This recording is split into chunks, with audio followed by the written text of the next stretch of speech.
Welcome back to Stormi Tells Ghost Stories Haunted Wilmington on my Girls Rock Productions channel.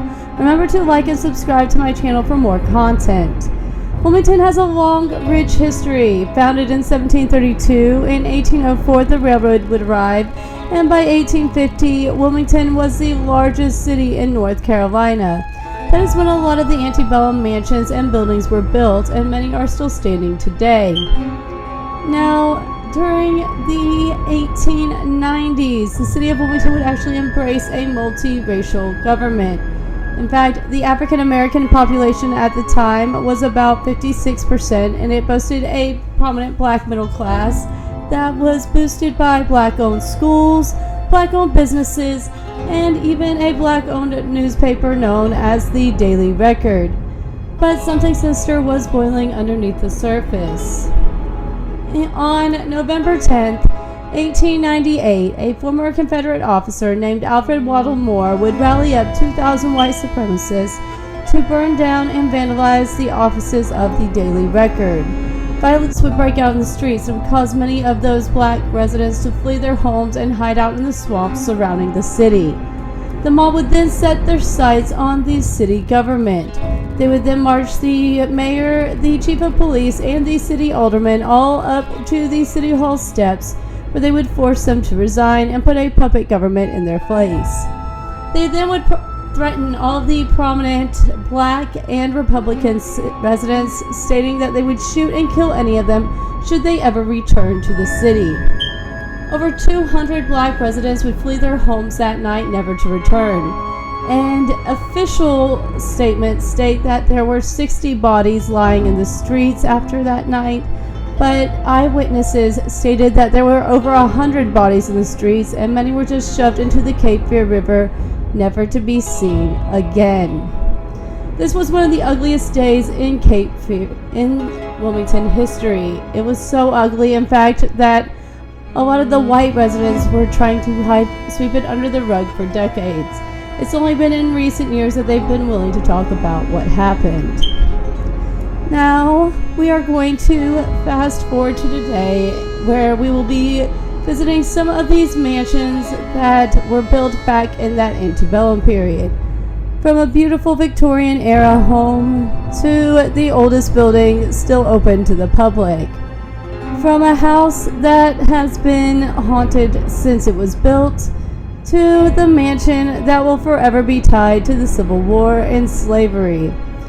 From a house with a ghost that has more conservative views, to a bed and breakfast with a ghost that likes to start fires. The Latimer House, the Bergwin Wright House, the Price Goss House, the Dime House, and the Greystone Inn. We will start with a house known as the most haunted house in all of Wilmington, the Latimer House. The Latimer House has not been a house since the 1960s. It has actually been home to the Cape Fear Historical Society, so it's half office space, half museum. The Historical Society restored some of the rooms with the Latimer's furniture, artwork, and decor to give people a glimpse into what it would have been like to be a wealthy Victorian family. Built in 1852, the house was built in the Italianate style, which was popular amongst the wealthy southern merchants, such as 42-year-old Zebulon Latimer, who had gained most of his wealth through harvesting materials for wooden ships, and was wanting to start a new life with his wife Elizabeth and their young son Henry. The Latimers would suffer a lot of tragedy in their new 10,000 square foot mansion. 5 of their 9 children would die in infancy. During the 1850s, the infant mortality rate amongst white babies was around 22%, which means for every 1,000 babies born, 220 of them would die before the age of 5, and that number was even higher for black babies. Tuberculosis, scarlet fever, diphtheria, typhoid fever, and dysentery ran rampant, and they didn't have the vaccines or antibiotics that we do today to fight them off. So sadly, Elizabeth would have had to bury 5 of her children. The Historical Society does own her 1850s mourning dress. The funeral invitations were for the 5 children and all 5 of their post-mortem photos. During the 1800s, it was custom to have post-mortem photos taken. This is because the older cameras would require the subject to sit very still for a very, very, very long time. And that wasn't a problem for the dead. They would also post these photos in frames all around the house for guests to see. While this might seem a little grotesque to us today, Victorians didn't have the same hang-ups on dead bodies that we have. See, people would normally die in the home, so the family would have seen everything. It was actually considered the good death to die slowly with your family at your bedside. It was part of the long mourning process that would show the rest of society that you were loved. There is a 1936 poem by W.H. Auden called Stop All the Clocks that greatly depicts this process. The Victorians would handle the mourning process by stopping all the clocks in the home, closing the curtains, covering the mirrors, and wearing black. But they didn't wear black for just one day. They would actually wear black for months or even years. In fact, there were set mourning periods. For example, if a child were to die in the home, the mother was required to wear black for at least a year. They could extend the period if they wanted. We all know Queen Victoria wore black from the day her husband died all the way up until her own death 40 years later. Since there was a lot of death in the 19th century, many people, especially women, would spend most of their lives in mourning. The high death rate also brought about the practice of spiritualism. This was the belief that the living could actually contact the dead. The Civil War had just killed 600,000 men, and many of them were buried right where they fell, leaving the families to wonder where and how they died. Luckily, psychics and mediums were more than willing to offer their services as a form of closure, for a small fee, of course. Obviously, the poorer women couldn't afford it, so seances became popular amongst the wealthy women. They even made their way into the White House. Rumor has it that Mary Todd Lincoln held at least 8 seances in the Red Room after her son Willie passed away in 1862. She claimed that she saw his ghost at the foot of her bed every night. When the American public found out about what was going on, the Lincolns were heavily criticized and caused them to step away from the spiritualism movement, at least in the public eye. The movement did have its fair share of critics. The famous magician Harry Houdini spent the last few years of his life trying to debunk seances and haunted houses. He even testified before Congress in an attempt to get fortune-telling banned in D.C. He believed that spiritualism was a fraud from start to finish. It was easy to fake talking to the dead, and wealthy, desperate, grieving women would pay or do anything to contact their lost loved ones. But even Houdini couldn't explain away everything. Just months after testifying before Congress, the magician mysteriously died on Halloween. His death was actually predicted by at least 2 mediums publicly. Over the next 10 years following his death, his wife Bess conducted a seance every year on Halloween. Of course, Houdini never showed. It was his final blow to the whole movement. But it didn't have much of an effect. You see, the Ouija board was patented in 1891 and became a cultural icon during World War I. Over 20 million boards were sold in the 20th century alone. While things have changed since the 19th century, the pain of losing a loved one is timeless. This is why ghost tours, Ouija boards, and seances have all survived the test of time. We all want to feel a connection to our lost loved ones. Even Houdini held out the hope that someone would prove him wrong. While there is no evidence that Elizabeth held seances to speak to her dead children, we do know one tenant of the Latimer house did. In the 1930s, an artist named Elizabeth Augusta Chant was staying in the house. While she spent her days trying to build an art colony in Wilmington, she spent her nights talking to the spirits of 126 South 3rd Street. She even painted a portrait of some of the family members sitting in the parlor, a painting that can still be seen there today. day if you visit the house. The Historical Society is very hush-hush about any haunted activity, but one employee does admit that strange things do happen. Items go missing, and there's a foul smell that will come up from the basement.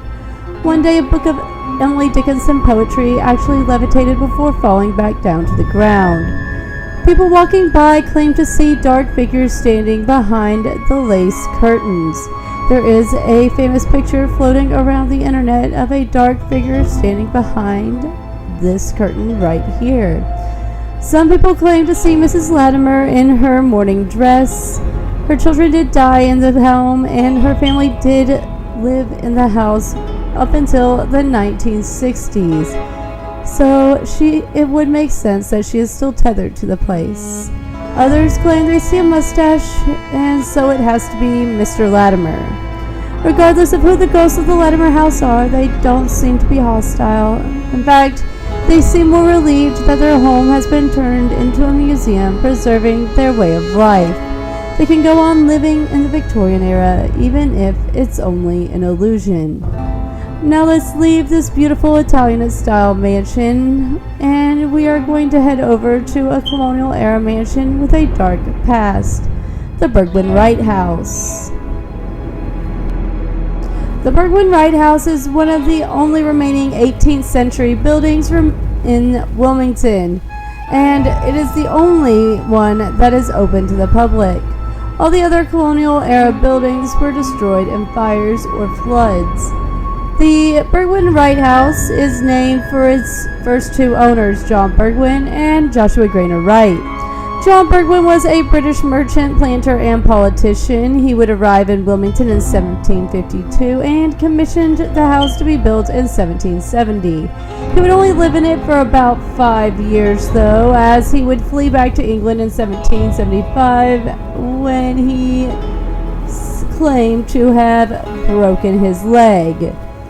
At least that's the story. In reality, Burgwyn was a staunch British loyalist, and he would have been surrounded by a bunch of angry patriots, so he probably fled to England to wait out the revolution.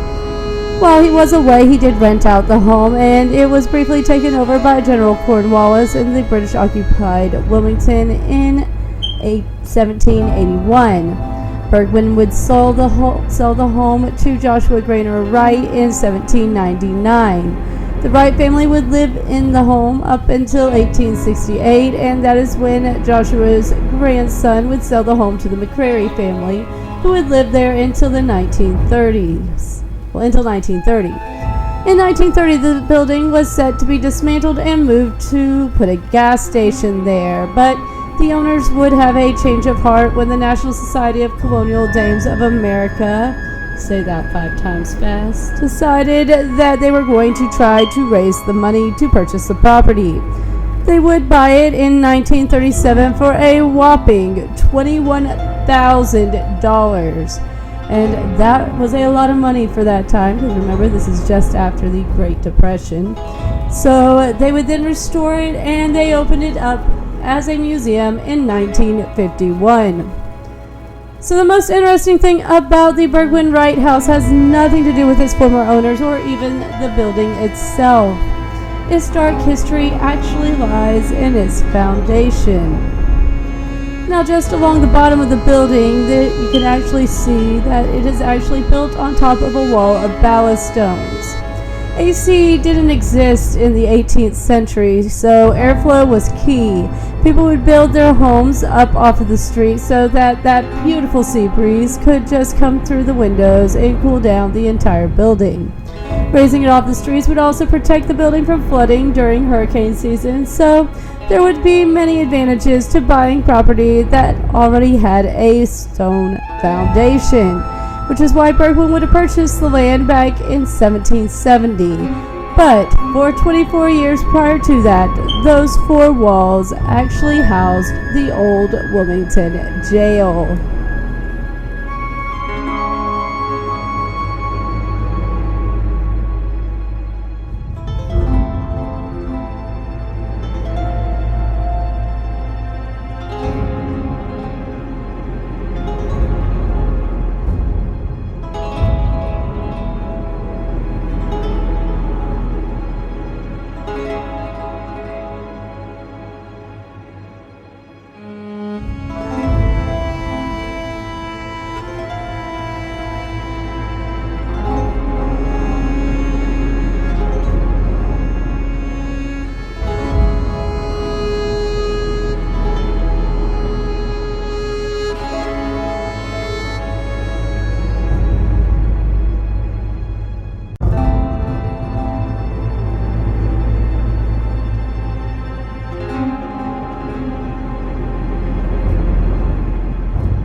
knows who the ghosts of the Bergwin Wright house are, just that there are many of them. The haunting started as soon as it was opened as a museum. During the North Carolina Azalea Festival of 1952, tourists claimed to see an old spinning wheel moving on its own. After further investigation, they found that the spinning wheel was actually locked in place and unmovable. The activity has only picked up since then. People report seeing figures walking throughout the house, normally in colonial-era dress. The styles normally vary from being dressed to the nines to tattered rags. Doors also open on their own. One night, a docent had locked the doors to the blue bedroom while closing up for the evening, only to find them wide open the next morning. But the most disturbing report of to come out of the Bergwin Wright house is the low humming noises that people will hear when they enter the building. They say it sounds like someone is gossiping in the next room, but when the people go to investigate, there is no one there. That's when a sick, uneasy feeling will hit the pit of their stomachs. Visitors have actually ran out of the house mid-tour, saying the house makes them feel far too anxious. These feelings are due to something known as residual hauntings. These happen when people experience strong emotions while in a place. The emotion imprints itself on the building, causing anyone who enters to feel those feelings from centuries ago. Men would be brought here to await execution. If you were sitting in a cell knowing you would be hung in the morning, you'd be feeling uneasy and anxious too. From the house where a grieving mother can be seen peeking out windows to a mansion built on the site of the old jail. Now let's head over to a house with a possible snake problem. The Price Gauze house.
Since the day they moved into their new home, the Prices knew they weren't alone. When they would lay down to go to bed at night, they would hear the footsteps of someone pacing the hallway in chains, like a prisoner being marched to their death.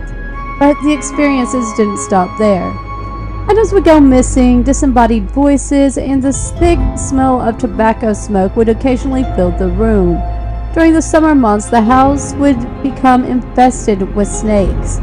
They would be everywhere, cupboards, boxes, shoes. When they had someone come in to try to exterminate them, they found snakes slithering in the walls. One truly disturbing tale comes from one of Dr. Price's nieces who had come to visit. The family accounts differ, but the story begins one scorching day in July. Every afternoon, the family would take a carriage ride along the riverfront, but one day the niece chose to stay behind.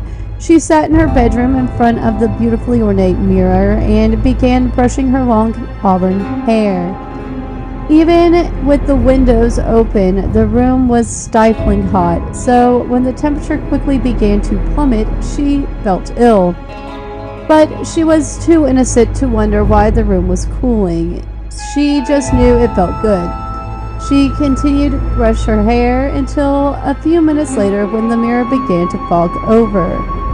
Without knowing any better, she calmly wiped away the condensation and went back to brushing. Again, the mirror began frosting over. As she reached forward to swipe the glass a second time, she felt fingers running across her scalp. Thinking her cousins had returned early from their carriage ride, she spun around giggling in delight, and there was no one there. Puzzled, she began to look around the room, calling out to her cousins. Again, something began rummaging through her hair. Screaming, she jumped up and began shaking her head frantically, trying to throw free the snakes she believed were nestled in there. After a few moments, she realized there was nothing in her hair. Panting and weeping uncontrollably, she collapsed back into the chair, and that's when she noticed the mirror. Through the fractured layer of frost, she saw the reflection of a man running his fingers through her hair. She ran out of the room, down the stairs, and out the front door. Then the family returned. They found her cowering behind the knee wall that runs across the front of the building, clearly distraught. She would sleep in Dr. and Mrs. Price's room for the rest of her stay. Mirrors aren't the only things that are known to fog over. In the dead heat of a North Carolina summer, the windows on the second floor would often frost over as well. One time, someone even saw the words "Help me" written in the frost. Passerbys would often see floating colored lights in the side yard and feel like they were being pushed away from the house by an invisible force. By the time Thomas J. Gauze had bought the house in 1934, the entire town knew it was haunted. Mrs. Gauze even told the Wilmington Star in the 1950s that she had heard the rumors of the ghost before moving in, but she didn't really believe them until she heard the footsteps and voices for herself. At that point, she had become a true believer, and she also stated that the ghosts never harm anyone, so she would mostly just ignore them. But who are the ghosts of the Price Gauze house? During the 1880s, one of the tenants of the house's daughter actually reported to reporters that they had dug up all sorts of human bones in the backyard one summer. It was impossible to identify the bodies then, and it still is to this day, but we do have some speculation to who some of these spirits are. James Peckham was hung for the crime of stealing a rich woman's purse. He swore his innocence until the bitter end, but it was his word against hers. He is believed to be the one who walks the house at night in chains. The architects that work in the building have also had affectionately named one of the other ghosts George. George is a full-bodied apparition, meaning people actually see him. He is a spry old man dressed in colonial clothing, and he can be seen smiling before running down the front steps and disappearing. Now, the rest of the ghosts are still unnamed. From the antebellum mansion that was part of the art scene in the 1930s to the colonial era mansion that is now a museum, then to the house built on Gallows Hill. Now let's head to a mansion that looks like a house from Gone with the Wind, the Bellamy Mansion. The Bellamy Mansion Museum is the epitome of an antebellum Southern plantation mansion. With its 25-foot columns and Greek classic revival, it looks like it was plucked right out of the movie Gone with the Wind. And just like Gone with the Wind, it will forever be linked to slavery, war, and Reconstruction thanks to its namesake, John D. Bellamy. Bellamy was the son of a wealthy planter and would inherit that wealth and over a dozen slaves at a young age. He gave up his medical career for a more lucrative career in business, and he would amass 2 plantations, a store, and a tar and turpentine operation known as grist. Grist would be his most profitable business venture. He once boasted that he was building the entire mansion on Market Street off of 1 year's profit.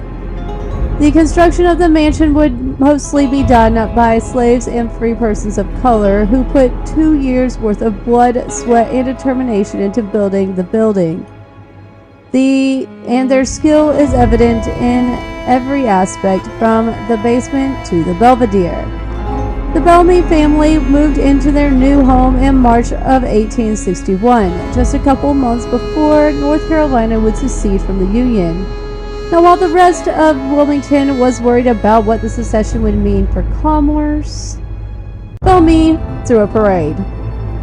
Around the same time, a violent outbreak of yellow fever hit Wilmington, killing 4 of the town's doctors, and Bellamy wasn't going to be the 5th.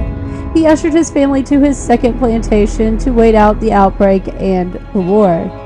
By this time, Bellamy had hundreds of slaves and was a well-known secessionist. He was said to have been heard saying he didn't want any Yankees interfering with the Southern way of life. Needless to say, the Union soldiers didn't like him much, so they took great pleasure turning his abandoned mansion into their headquarters when the Union occupied Wilmington. When the war ended, the federal government seized all of Bellamy's properties on account of him being a secessionist who couldn't be trusted. He would be eventually pardoned by President Andrew Johnson, but it would take months for the Union soldiers to leave his mansion and the city of Wilmington to let him back into town. Bellamy would have to open back up his medical practice to pay the bills, since he now would actually have to pay the help. By 1905, both John and his wife had passed away, leaving the mansion to their two middle daughters, Eliza and Ellen. They never got married, so they both died in the home as well in 1929 and 1946. By 1972, the mansion was starting to show its age. 4th-generation Bellamy's tried to raise money by starting the Bellamy Mansion, Inc. to restore the home to its former glory. But some arsonists did throw a wrench in their plans, and after over 15 years of trying to restore and keep up with the costs of repairs, they donated the mansion to the North Carolina Preservation Foundation to be made into a museum in 1989. The foundation restored the building, and in 1994, the Bellamy Mansion Museum of History and Art Design was opened to the public. That wouldn't be the end of the costs or repairs, however. As we all know, Wilmington is a hurricane magnet, and when Florence stalled over the city in 2018, the wind blew off part of the roof of the Bellamy Mansion, causing it to be doused in rainwater. The water caused the wooden floors to curl and the walls to swell with mold. Damages were estimated at $500,000. The building was able to recover, and it is currently a revolving door of tourist wedding guests and partygoers during the spring and summer months. It also is home to many ghosts. Now, where these ghosts come from, no one really knows. There weren't any violent or painful deaths inside the house. There was the skeletal remains that the servants found early one morning atop the ironing board, but that was just a prank played by Willie Bellamy. At the time, he was studying medicine, and he took great pleasure in propping his skeleton in unusual places for skittish servants and family members to find. The spirits could also be attributed to the Union occupation of the home. All sorts of stories were told about the time in the life of the house during that time. Reportedly, the Union officers would often indulge in rowdy parties where vast amounts of alcohol were consumed, and women of ill repute were almost always present. Legend has it that at one of these parties, a young pregnant prostitute went into labor and gave birth on Dr. and Mrs. Bellamy's bed. The ghostly encounters started during the renovations in 1989. Over the years, the Bellamy has played host to Civil War reenactors. During one of these stays in the 1990s, the reenactors were camping in the house for just the one evening. In the thick of the night, one by one, a Union soldier began prodding them awake. Without uttering a word, the Union man would just look at them, puzzled, before walking away. In the morning, the reenactors gathered in the large dining hall, wondering which of the Union reenactors was responsible for the prank. But as they looked around, there wasn't a Union man in the room. The Union soldiers were actually all camped up the road at St. Paul's Lutheran Church. So it seems like the spirit of this poor lost Union soldier must have been confused with all the presence of so many Confederate troops in the home. During a fundraiser in 1993, a guest and her husband began to explore the old mansion. Off the rear porch, they discovered an old servant's stairway leading down to the basement floor. The couple began to descend the dark, narrow staircase. Suddenly, there was a rush of cold, stale air, and the wife began to see horrible visions. She envisioned a dead slave girl locked in the stairwell. The girl was badly beaten and lying in a pool of blood. The woman screamed and ran away from the house. Ellen Bellamy also still makes her presence known throughout the home. One day, a man was touring the second floor when he saw a womanly figure out of the corner of his eye. At first, he thought it was his wife, but after searching the entire floor, he realized he was the only one there. Passers-by will often see people in the building long after the guests have left for the day. Over the last few decades, a gray-haired couple has been seen standing in the sable glass of the third-floor windows.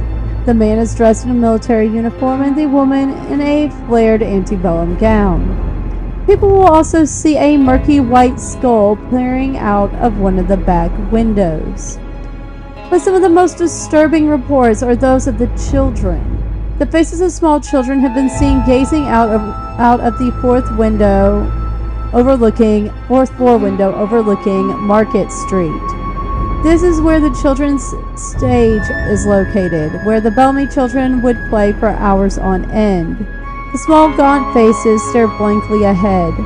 Many who have seen the children say that the pained look in their faces is enough to keep them from wanting to walk by the mansion ever again. On some nights, the children have been seen in the Belvedere on top of the house. From a house where 5 children passed away to a mansion occupied by General Cornwallis. From a house with bones in the backyard to a house where a Union soldier still roams the hall. Now let's head over to a house just across the street from the oldest cemetery in Wilmington, the Dime House.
In the 1970s, a new unwelcomed concept was introduced to the house: unmarried couples. Victorian sensibilities of the Baldwin spirits did not like the looseness of these new boarders, so the hauntings started to become more aggressive. One young woman found her grandmother's wedding china smashed to pieces by a large, dirty marble ball. Other couples would find large sewing needles sticking out of their mattresses with a dirty white thread looped through the eyes. The metaphor is not hard to find there. In 1990, Glenn and Lori Kaiser purchased the home, and at first they too were experiencing some ghostly activity. It was finally resolved when Lori took the advice of a friend.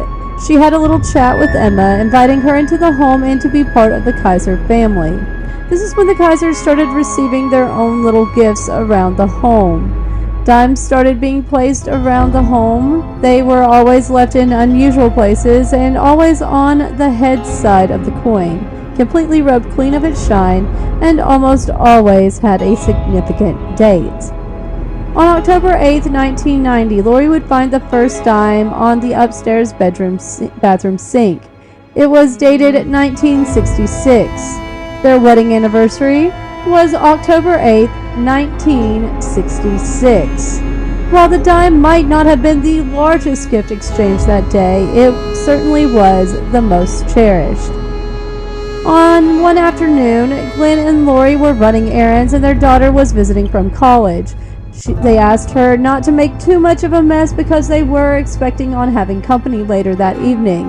The daughter made herself a sandwich and a fresh cup of tea, then took everything upstairs.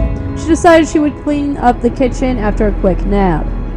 She was awakened by the sound of voices and footsteps coming up the stairs. She called out to her parents that she was sorry for the mess and she'll clean it up right away. There was no answer back. She then called out again to her parents, and the voices and footsteps completely stopped.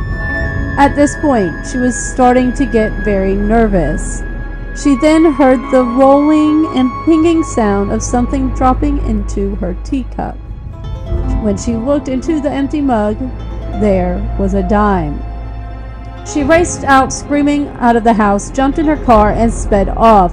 Later, when Glenn and Lori came home, they found the mess, but no daughter. Angry, Lori called up her daughter, only to hear her daughter in tears as she described the incident. Lori started venting to her husband about how angry she was that the ghost would scare her children.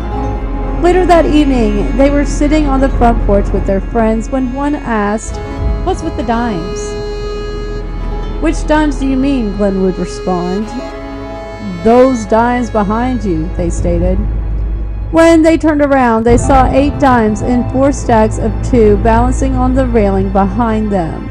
This was the largest single cachet of dimes they found at once, and Lori immediately knew that this was an apology from Emma for scaring their daughter.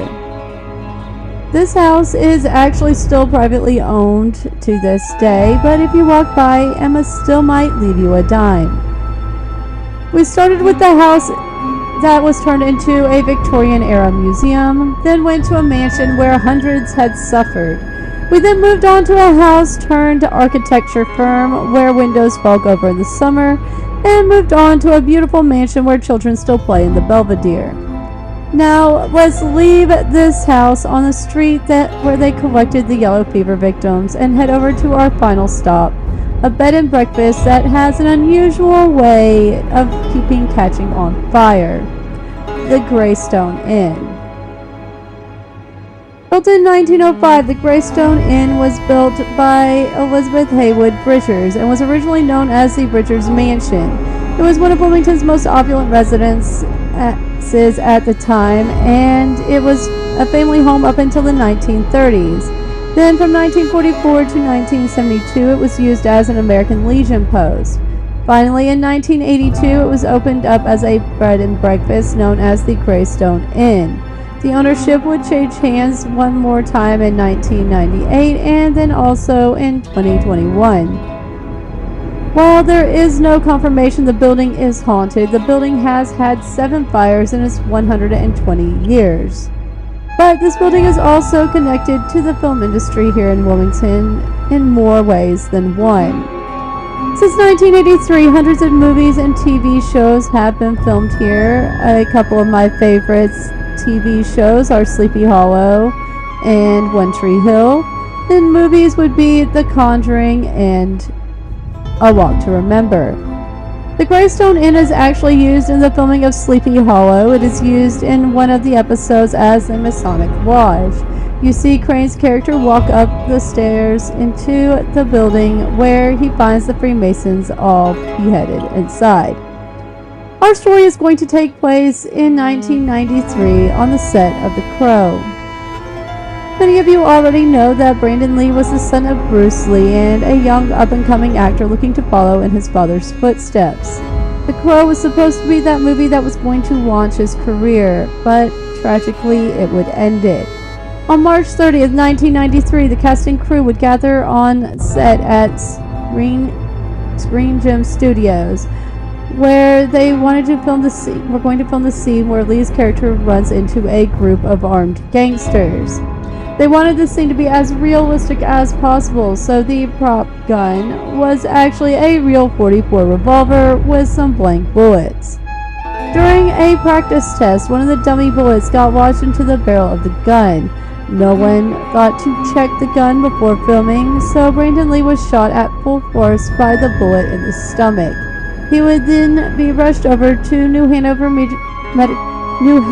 Medical Center, Regional Medical Center, where he would sadly die after 6 hours of surgery at the young age of 28. While Lee may have been the only one to actually die on set, several other people were severely wounded. The media soon picked up the story and dubbed it The Curse of the Crow, and rumors began to spread around town that the set itself was actually haunted. Some people believed that it was the ghost of Bruce Lee who died under mysterious circumstances when Brandon was only 8 years old, while others just chalked it up to 1990s Hollywood. Either way, the set of The Crow was and still is one of the most dangerous movie sets of all time.